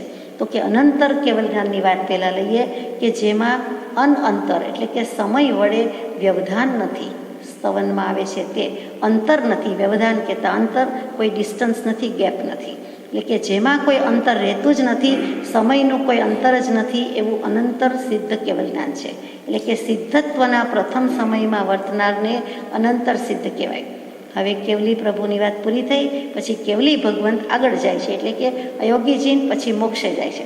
મોક્ષમાં પહોંચી ગયા. એક સમયમાં સીધું જ્યાં બેઠા હોય, બિરાજમાન હોય, ત્યાંથી સીધી લીટીમાં, માથાથી સીધી લીટી દોરીએ તો ત્યાં કેવલ જ્ઞાનીની સ્થિતિ હોય. એટલે કે સિદ્ધ દશામાં ત્યાં બિરાજવાનું હોય. આપણે તો આકાશ સુધી નજર પહોંચાડી શકીએ, તો એટલી જ મીટ માંડી શકીએ કે જ્યાં છે ત્યાંથી બરાબર સીધી લીટીમાં એક સમયમાં પહોંચી જાય છે. હવે એ ભગવાનને કહેવું તો કે ત્યાં પહોંચ્યા ત્યારે જ્ઞાન લઈને જ ગયા છે, અને નવું તો કાંઈ કાયા ક્લેશ કર્મ છે નહીં.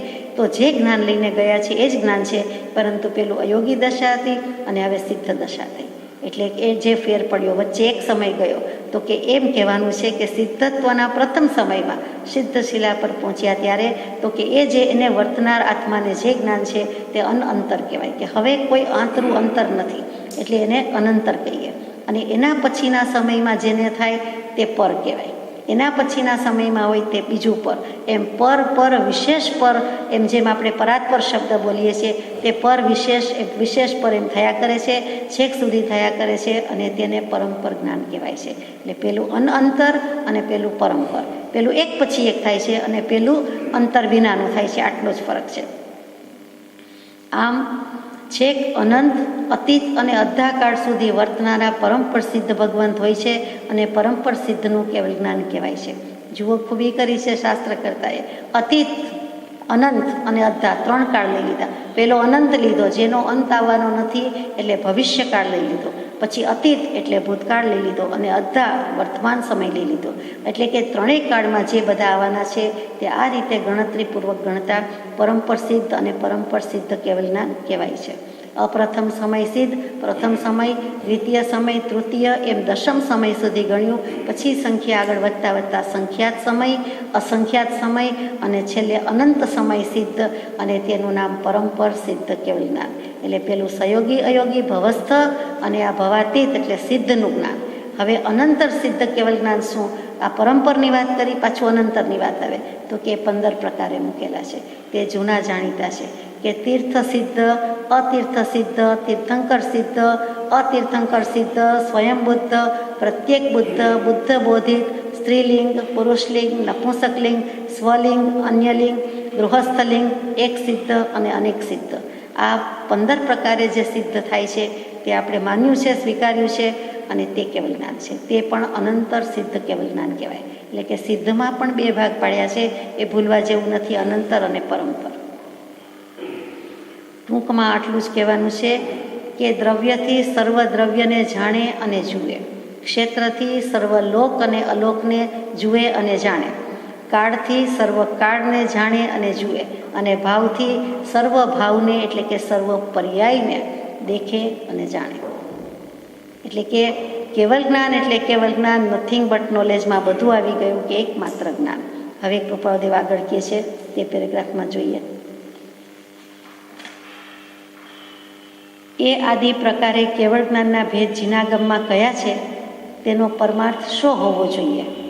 કદાપી એમ સમાધાન કરીએ કે બાહ્ય કારણની અપેક્ષાથી કેવળ જ્ઞાનના ભેદ બતાવ્યા છે, તો ત્યાં એમ શંકા કરવા યોગ્ય છે કે કશો પણ પુરુષાર્થ સિદ્ધ થતો ન હોય અને જેમાં વિકલ્પને અવકાશ ન હોય તેમાં ભેદ પાડવાની પ્રવૃત્તિ જ્ઞાનીના વચનમાં સંભવતી નથી.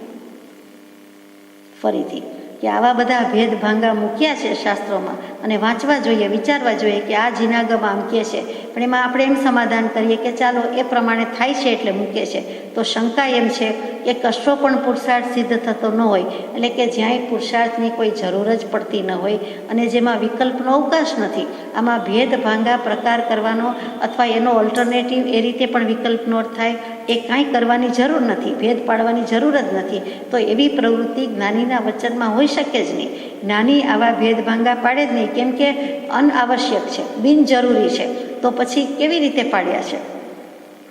પ્રથમ સમય કેવલ જ્ઞાન અને અપ્રથમ સમય કેવલ જ્ઞાન એવો ભેદ પાડતા કાંઈ કેવલ જ્ઞાનનું તારતમ્ય વધતું ઘટતું હોય તો તે ભેદ સંભવે, પણ તારતમ્યમાં તેમ નથી, ત્યારે ભેદ પાડવાનું શું કારણ છે?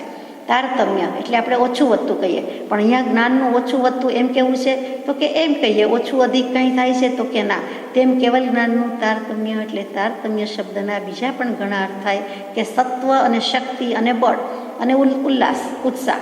તો કે શું કેવલ જ્ઞાન ઉલ્લાસ ઉત્સાહ વધે છે? શું એની શક્તિ વધી જાય છે? શું બળ ઓછું વધતું થાય છે?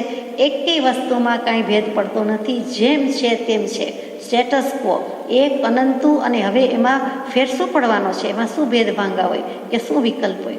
તો કે એમાં કાંઈ ફેર પડતો નથી, એના તારતમ્ય જેવી વસ્તુ જ નથી. તો ભેદ પાડવાનું કારણ શું? એ આદિ પ્રશ્ન અત્રે સંભવે છે. તે પર અને પ્રથમના પત્ર પર યથાશક્તિ વિચાર કર્તવ્ય છે. કે પુરુષાર્થની જરૂર નથી એવું છે અને તે વિકલ્પને અવકાશ નથી, તો એમાં જ્ઞાની પુરુષે ભેદ શા માટે પાડ્યા છે? માટે એમ લાગે છે કે જીનાગમ જે કહે છે એ રૂઢિગત અર્થ છે, પણ ખરેખર તો કેવલ જ્ઞાન એટલે નિશ્ચયથી જે છે તે જ અર્થ બેસે છે. અહીંયા ભેદ કેવા હોય તો જ્ઞાની પુરુષે પાડ્યા છે ખોટા એમ તો હોઈ શકે જ નહીં, કોઈ કાળે હોઈ શકે નહીં. તો આપણે સમાધાન લઈએ છીએ કે ભેદ સ્વામી અપેક્ષા એ ભેદ છે. એના અધિકારી કોણ છે? માલિક કોણ છે? કે સયોગી અયોગી ને સિદ્ધ, અનંતર ને પરંપર, એમાં સમય તત્વ આવ્યું, એમાં આપણને વાંધો હોઈ શકે નહીં. તો એ રીતે ભેદ પાડ્યા છે. સ્વામી ભેદ છે, સ્વરૂપ ભેદ લગાર માત્ર નથી, રંચ માત્ર નથી, એ યાદ રાખવાનું છે. સ્વરૂપ નિર્વિકલ્પ સ્વરૂપ છે, કોઈ વિકલ્પ જ નથી, એનું નામ નિર્વિકલ્પ. અને ત્યાં આપણે ભેદ ભાંગા પ્રકારમાં ક્યાં જઈએ છીએ? ભેદ ભાંગા પ્રકાર એ બધા એક પર્યાય શબ્દો છે. અહીંયા વિકલ્પનો અર્થ ભેદ ભાંગામાં થાય છે, એને કોઈ સ્થાન જ નથી, there is no room for it. એટલે આપણે કહેવાનું રહે છે કે સ્વામીથી ભેદ છે, સ્વામી અપેક્ષાથી ભેદ છે, સ્વરૂપની અપેક્ષાથી કોઈ ભેદ નથી. આ તો એકમાત્ર નિર્વિકલ્પ જ્ઞાન છે અને તે કેવલ જ્ઞાન છે. એટલે બીજું શું કહેવાનું? તો કે ષટખંડાગમ, ધવલાજી વગેરે શાસ્ત્રો છે, એમાં સતપદ પ્રરૂપણાના 15-20 દ્વાર મૂકેલા છે. એ બધા દ્વારથી પણ વિચારણા કરી છે. આપણે બહુ જ ટૂંકમાં વિચારીએ કે ગતિ દ્વાર, ઇન્દ્રિય દ્વાર તો કઈ ગતિમાં હોય? તો કે આ તો 5મી ગતિની વાત છે. કેવલ જ્ઞાન પહેલાં જે મનુષ્ય દેહ છે તેમાં થાય છે, એની ના નથી. પરંતુ પછી તો પરમ પંચગતિ એટલે આત્મા જ્યાં જાય છે તે પંચમ ગતિ, પંચમ જ્ઞાનના ધણી, તે સિદ્ધ ગતિ છે, જેનો સંસારની 4 ગતિમાં સમાવેશ પણ નથી. એટલે ગતિ દ્વારમાં એ રીતે લીધું. પછી ઇન્દ્રિય દ્વારમાં કે ઇન્દ્રિયો હોય છે કે નહીં? તો કે ઇન્દ્રિયો ખરી, પંચેન્દ્રિય પણ છે, પરંતુ ઇન્દ્રિયથી પર એવું જ્ઞાન છે. એટલે ઇન્દ્રિયની જરૂર નથી, મનની જરૂર નથી. એવી રીતે કાય દ્વાર, યોગ દ્વાર, વેદ દ્વાર, કષાય દ્વાર, લેશિયા દ્વાર, સમ્યક્ત્વ દ્વાર, જ્ઞાન દ્વાર, દર્શન દ્વાર, સંયત દ્વાર, ઉપયોગ દ્વાર, આહારક દ્વાર, ભાષક દ્વાર, પરિત્ત દ્વાર, પર્યાપ્ત દ્વાર, સૂક્ષ્મ દ્વાર, સંજ્ઞી દ્વાર અને ભવ્ય દ્વાર. અને સૌથી છેલ્લું જે અહીંયા જરૂરી છે, ચોક્કસ કૃપાળદેવે નોંધ લીધી છે, તે ચરમ દ્વાર. અને ચરમ એટલે છેલ્લું દ્વાર કયું? તો કે ભવસ્થ કેવળી અને નો ચરમ નો અચરમ એટલે કે સિદ્ધ, એનું કેવલ જ્ઞાન. જુઓ શાસ્ત્રીય ભાષા કેવી છે, શૈલી કેવી છે. ચરમ છેલ્લું કહી દીધું, ભવસ્થમાં સહયોગી અયોગી લઈ લીધા, દેહધારી લઈ લીધા, પછી એકલું સિદ્ધ ન લખ્યું, પરંતુ નો ચરમ નો અચરમ. ત્યાં છેલ્લું ન કહેતા અલ્પ, કથનચિત. તો કે કથનચિત ચરમ છે ને કથનચિત અચરમ છે. અમુક અપેક્ષા એ છેલ્લું છે, અમુક અપેક્ષા એ પહેલું છે, એટલે કે છેલ્લું નથી. એવું જે સિદ્ધનું સ્વરૂપ છે તે કેવલ જ્ઞાન છે. સિદ્ધની શરૂઆત જ્યારથી થઈ ત્યારથી થઈ સમ્યક દર્શનથી અંશે સિદ્ધ થયા, બરાબર. પરંતુ પછી સંપૂર્ણ સિદ્ધ થયા તો પણ હજી દેહ હતો, અને ત્યાર પછી સિદ્ધ થયા ત્યારે સંપૂર્ણ સિદ્ધ કહેવાય કે હવે કોઈ કાયા નથી, નિરંજન પદની પ્રાપ્તિ થઈ ગઈ. તે સર્વજ્ઞતા કહીએ છીએ અને તે વિતરાગતા કહીએ છીએ, અને તે સંપૂર્ણ સિદ્ધ કહીએ છીએ. વિતરાગતા તો પહેલાં કહી દીધી સહયોગી અયોગી ચિહ્નમાં, તો કે નો ચરમ નો અચરમ. એટલે ક્યારેક એની શરૂઆત થઈ, પરંતુ સાદી છે પણ હવે અનંત છે. શરૂઆત થઈ, આદિ થઈ, પરંતુ અંત નથી. હવે અનંતકાળ સુધી સ્થિરતા છે. આત્માનું અસ્તિત્વ એમ જ રહેવાનું છે અને એમ જ એમના અનંત ચતુષ્ટયમાં રમવાના છે. હવે આપણને પ્રશ્ન થાય કોઈ વાર કે દ્રવ્ય પ્રમાણ કેટલું હોઈ શકે? તો કે આખા આટલા અનંતકાળના પરિભ્રમણમાં, અનંતકાળની સ્થિતિમાં કોઈ પણ સમયે વધુમાં વધુ 108 જીવ જ કેવલ જ્ઞાની હોઈ શકે. એટલે કે કેવલ જ્ઞાન પ્રાપ્ત કરતા હોય એનો પ્રથમ સમય જે કહીએ તો વધુમાં વધુ 108. એક સમયમાં કોઈ દિવસ 108ની ઉપર 109 કેવલ જ્ઞાની હોઈ શકે નહીં, એમ કહી દીધું. વિચારવા જેવું છે. એટલે કે ઉપજતી વખતનો પ્રથમ સમય છે. આ કેવલ જ્ઞાનીના સૂક્ષ્મ જ્ઞાનીઓ સિવાય કોણ કહી શકે? એટલે 108 જીવને હોઈ શકે. પછી બીજા ત્રીજા સમયે બીજા 108 એમ થયા કરે, અને સમયનું જ્ઞાન કે સમયનું માપ અને એક સમયવર્તી ઉપયોગ તો કેવલ જ્ઞાની ભગવંતનો છે, બીજાને ખબર પણ પડવાની નથી. પછી ભવસ્થ અપેક્ષાએ કહીએ કે કેવી રીતે છે? તો કે ઓછામાં ઓછા 2 અને વધુમાં વધુ 9 કરોડ કેવડી હોઈ શકે, જે આપણે ચૈત્યવંદન સ્તુતિમાં કહીએ છીએ કે કાં તો 2 કરોડ હોય ઓછામાં ઓછા, અને કાં તો વધુમાં વધુ 9 કરોડ હોય. એથી વધારે હોઈ શકે નહીં. દેહધારી છે ત્યારે સહયોગી અયોગી જીનની વાત છે. સિદ્ધમાં તો અનંતા સિદ્ધ છે. આપણે તરત જ દલીલ કરીએ કે અનંતા ભગવાન સિદ્ધ થયા છે તો કેવલ જ્ઞાની નથી જ છે. પરંતુ ભવસ્થમાં એ અપેક્ષાએ કહીએ છીએ કે ક્યારેય 2 કરોડથી ઓછા ન હોય અને ક્યારેય 9 કરોડથી વધારે હોય નહીં. બાકી આજ સુધીમાં ગણીએ તો અનંતા થઈ ગયા. પછી ક્ષેત્ર સ્પર્શનાની રીતે જુઓ તો જગન્ય લોકના અસંખ્યાત્મા ભાગમાં છે અને ઉત્કૃષ્ટ સર્વ લોકાકાશમાં છે, સર્વ લોકમાં પ્રસરેલા છે. કોણ? કેવલ જ્ઞાની પ્રભુ. કેવી રીતે? તો કે અહીં તો વિરહ છે, અભાવ છે. કંઈ વિરહ અભાવ નથી. કૃપાદેવ ન થયા એટલે લાગે જ નહીં, ભૂલી જ જવાય છે આપણને, કેમ કે પહેલેથી શાસ્ત્રોક્ત માન્યતા છે એટલા માટે. તો કે જગન્યથી લોકના અસંખ્યાત્મા ભાગે, ઉત્કૃષ્ટથી સર્વલોકમાં, અને કૃપાદેવ સિવાય પણ વાત મૂકો તો કેવલી સમુદ્ઘાત વખતે કેવલી ભગવંતના અસંખ્યાત આત્મપ્રદેશમાંથી 8 રૂચક પ્રદેશ અને એ કેટલાક પ્રદેશ જે ફરી આવે છે એ લોકમાં ફરી આવે છે, સર્વલોકમાં વ્યાપે છે. પહેલે સમયે દંડ, બીજે સમયે કપાટ, ત્રીજે સમયે પ્રતર અને ચોથે સમયે લોકપૂર્ણ, અને પછી એ જ ક્રમમાં પાછા આવે છે. એટલે એ રીતે 8 સમયમાં ઉપયોગ ફરી વળે છે. એટલે કે 8 પ્રદેશમાં એ જે ગયા હતા આખા લોકમાં ફરી વળે છે અને ત્યાંથી વ્યાપીને આવી જાય છે. અને જ્ઞાન અપેક્ષાએ તો કેવલી પ્રભુનું કે સિદ્ધનું જ્ઞાન સર્વવ્યાપક છે જ. જેમ વિષ્ણુનું સર્વવ્યાપકતા કહેવાય છે, ઉ કહેતા જ જ્ઞાન, એ આપણે ઓમમાં વિચાર્યું, એ ઉ કહેતા જ્ઞાન અને તે જ ઉની વાત છે. એટલે જ્ઞાન અપેક્ષા એ તો બધે જ છે. કાળથી સમયથી સાદી સપર્યવસિત, એટલે કે આદિ છે પણ હવે સપર્યવસિત, તો કે હવે એને અંત આવવાનો નથી. પછી અંતર, તો કે આતરું નથી, કારણ કે થયા બાદ કંઈ જતું રહેતું નથી. એટલે થોડો સમય હતું ને પાછું બીજા સમય આવ્યું, વચ્ચેનો ગેપ આવ્યો, એમ આતરું અંતર કાંઈ નથી. ભાગ, તો કે મતિ જ્ઞાનની જેમ સમજવાના છે. અને ભાવ, તો કે ક્ષાયિક ભાવે છે. ક્ષાયિક સંકેત નથી કીધું, અહીંયા ક્ષાયિક ભાવ કીધો છે. આપણે જાણીએ છીએ મુખ્ય 5 ભાવ, જીવના સતત્વભૂત એવા 5 ભાવ, અને છઠ્ઠો ગણો તો સાનિપાતી, એ જે 5 ભાવ એમાં ક્ષાયિક ભાવ આવી ગયો. અને ક્ષાયિક લબ્ધિ, હવે તો કેવલ જ્ઞાન અને નવલબ્ધિ પ્રગટી ગઈ તે. અને છેલ્લું અલ્પ બહુત્વ, એ પણ મતિ જ્ઞાનની જેમ વિચારવાનું છે. અહીંયા આપણે કેવલ જ્ઞાનની યથાશક્તિ વિચારણા કરી અને ભગવાને જે કીધું છે કે જીનાગમથી રૂઢિગત રીતે છે કે કેમ, એ આપણે બહુ ટૂંકમાં પણ પૂરું કરીએ છીએ. અંતમાં વાલા કેવળની જ સ્વભાવનું વાલા ખંડ વર્તે જ્ઞાન રે, વાલા કહીએ કેવળ જ્ઞાન તે, વાલા દેખ છતાં નિર્વાણ રે, મારા રાજ પ્રભુની વાણી રે, કોઈ સંત વિરલે જાણી રે, વાલા જાણી તેણે માણી રે, વાલા માણી તેણે વખાણી રે, મારા રાજ પ્રભુની વાણી રે. કેવળની સ્વભાવનું અખંડ વર્તે જ્ઞાન, તે નિશ્ચયથી, સિદ્ધાંતથી, અનુભવથી એ વ્યાખ્યા બરોબર બંધબેસતી, અને તે જ વ્યાખ્યાથી સમજવા યોગ્ય છે. લોકાલોક સ્વરૂપને પ્રકાશ તો પછી થઈ રહેશે, એ તો એની પ્રાપ્તિ છે, પરિણામ છે, ફળ છે. મુખ્ય શું, એકડો મીંડો 10 કે એકડો ને 2 મીંડા 100, એકડો પેલો જોઈએ. એ લોકાલોકનું જ્ઞાન પછી નિશ્ચયથી નિજ સ્વભાવનું અખંડ જ્ઞાન જોઈએ. અને એટલે જ ભગવાન કહે છે કે તમે સાંભળજો ચિત્ત લાઈ રે, મારો રાજ રાજેશ્વર ઉપદેશે. એટલે એ ગાથા, એ વ્યાખ્યા જો કે આત્મસિદ્ધિજીમાં આવે, હજુ વાર છે થોડા વખતની, અને તેમાં આપણે વધારે યથાશક્તિ લઈશું. હાથનોંધમાં કહ્યું છે કે ઉપયોગથી ઉપયોગની એકતા કરીએ તો કેવળ જ્ઞાન થાય. અને બહુ વિચારવા જેવો મુદ્દો છે.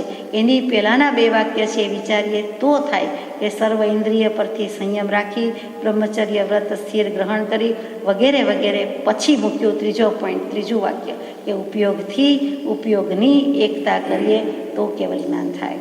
એવી જ રીતે સમ્યક દર્શનને ખરેખરું વિચારે તો 9મે સમયે કેવળ જ્ઞાન થાય. આત્માના 8 રૂચક પ્રદેશ, એ પણ એટલું જ સૂચવે છે કે નિર્બંધ છે, કર્મબંધ કદી લાગ્યો નથી, લાગશે નહીં કોઈ પણ જીવને. એ 8 રૂચક પ્રદેશ પર ઉપયોગ જતો રહે તો પણ કેવળ જ્ઞાન થાય. આ જે બધી ટંકોત્કીર્ણ વ્યાખ્યા છે, કૃપાળુદેવ સિવાય કેટલીક આપણને જોવા, સાંભળવા અને સમજવા તો ન જ મળે. આ તો સાક્ષાત સમયસાર તરીકે જીવી ગયેલો પુરુષ અને પછી દીધેલી વાત છે. સહજાત્મ સ્વરૂપ વિલાસી ખરા અર્થમાં, અને પછી સહજાત્મ સ્વરૂપ પરમગુરુનો મંત્ર આપ્યો. કેવલ જ્ઞાન થયું કે બીજા રામ મહાવીર થયા, પરમાત્મા સ્વરૂપ થયા, પછી નીકળેલી વાણી છે, પછી લખાયેલા પત્રો છે, એ ભૂલવા જેવું નથી. એ ક્યારેય મનમાંથી વિસ્મરણ કરવા યોગ્ય નથી કે આ દશા પછીની વાત છે, આપણને ઉકલતી નથી, આપણને સમજાતી નથી, બીજા જીવો સમજે એના નિમિત્તે આપણે કોઈ પણ પાઠક વાંચક સમજે. એટલા માટે સૌભાગભાઈ, ડુંગરસિંહભાઈ, લેરાભાઈ બધાને પૂછાયું. ઉદારસિંહભાઈને પણ કેવલ જ્ઞાન વિશે નિબંધ લખવાનો કહેલો, એમણે બહુ સુંદર ઉત્તમ લખેલો, આપણને દુર્ભાગ્ય મળી શક્યો નથી. તો એવી રીતે એમણે મીમાંસા કરી છે, નિરૂપણ કર્યું છે, અને અનુભવ થઈ ગયા પછી એવી પ્રરૂપણા કરી છે, એ પણ વિસ્મરણ કરવા યોગ્ય નથી. હંમેશ યાદ રાખવા જેવું છે. આપણી અલ્પમતીથી ન સમજાય, આપણી ફૂટપટ્ટીથી ન સમજાય, પરંતુ એમણે જે કહ્યું છે, આ લખવાનો આશય શું છે, આ કહેવાનો આશય શું છે, અનુભવ્યું છે અને થઈ શકે છે. એટલે પુરુષાર્થ પ્રેરક ઇન્જેક્શન આપ્યા છે, પોતાને ઉપાધિના ઇન્જેક્શન જ લેવા પડ્યા છે, એવા જ મળ્યા છે. ઉપાધિના શોટમાંથી એમણે સમાધિનું જ દાન આપ્યું છે. એમણે પરમાત્મા દશા પ્રગટાવી અને કેવલ જ્ઞાનની જ વાત મૂકી છે. એટલે જરાય ભૂલવા જેવું નથી. કેવલ જ્ઞાન તે કેવલ જ્ઞાન. એમાં છેલ્લે કહી દીધું કે તમે સાંભળજો ચિત્ત લાવી રહે, એટલે કે ચિત્ત રાખીને, ઉપયોગ રાખીને, સમ્યક દર્શન થયા પછી કદાચ આ વસ્તુ આપણને સમજાય, બાકી ન પણ સમજાય. પણ ન સમજાય તે આપણી ભૂલ છે. માટે જ્ઞાની પુરુષની દશા કે જ્ઞાની જ્ઞાની પુરુષની ભૂલ કે જ્ઞાની પુરુષની કમી કચાશ તો નથી, માઇનસ એમના પક્ષે નથી, હોય તો આપણા પક્ષે છે. કોઈ પણ બાબતમાં લાગુ પડતી વાત છે કે તેમનો દોષ નથી, તે એક પુરુષનો, બે પુરુષનો, ત્રણ પુરુષનો ક્યાંય દોષ નથી. આપણને દોષ દૃષ્ટિ હોવાથી દોષ દેખાય છે, ઓછપ લાગે છે, ઝાંખપ લાગે છે, ઉકલતું નથી, આવડતું નથી, એટલે કે બળબડ બોલી જવાય છે. પરંતુ હકીકતમાં ઉપયોગપૂર્વક સમજવું જોઈએ, ઉપયોગપૂર્વક સમજાવવું જોઈએ, અને તે વસ્તુ દુર્લભ છે, ઘણું દુર્લભ છે. તેમાં આ વસ્તુ પણ એટલી જ દુર્લભ છે. અને એ આ કાળમાં આપણને એવા સદગુરુ, સત્પુરુષ, પરમાત્મા છે, પ્રગટ પરમાત્મા છે, બીજો કોઈ ભેદ નથી, એવા ભગવાન મળ્યા. અને હવે ભગવાનના શરણમાં જો આપણે પ્રપત્તિ કયો, પુષ્ટિ કયો, અનુગ્રહ કયો એ ન કરીએ, સમર્પણ ન કરીએ, અથવા તો એનામાં જ શીર્ષા વંદ્ય બુદ્ધિ ન રાખીએ, તો ક્યાં જઈશું, ક્યાં કરીશું? અને જો અહીંયા કરીશું તો આપણું કલ્યાણ અહીંયા જ છે, દેખીતી વાત છે. પરિભ્રમણ મટે છે, જરૂર મટે છે. સજાત્મ સ્વરૂપ પરમ ગુરુ.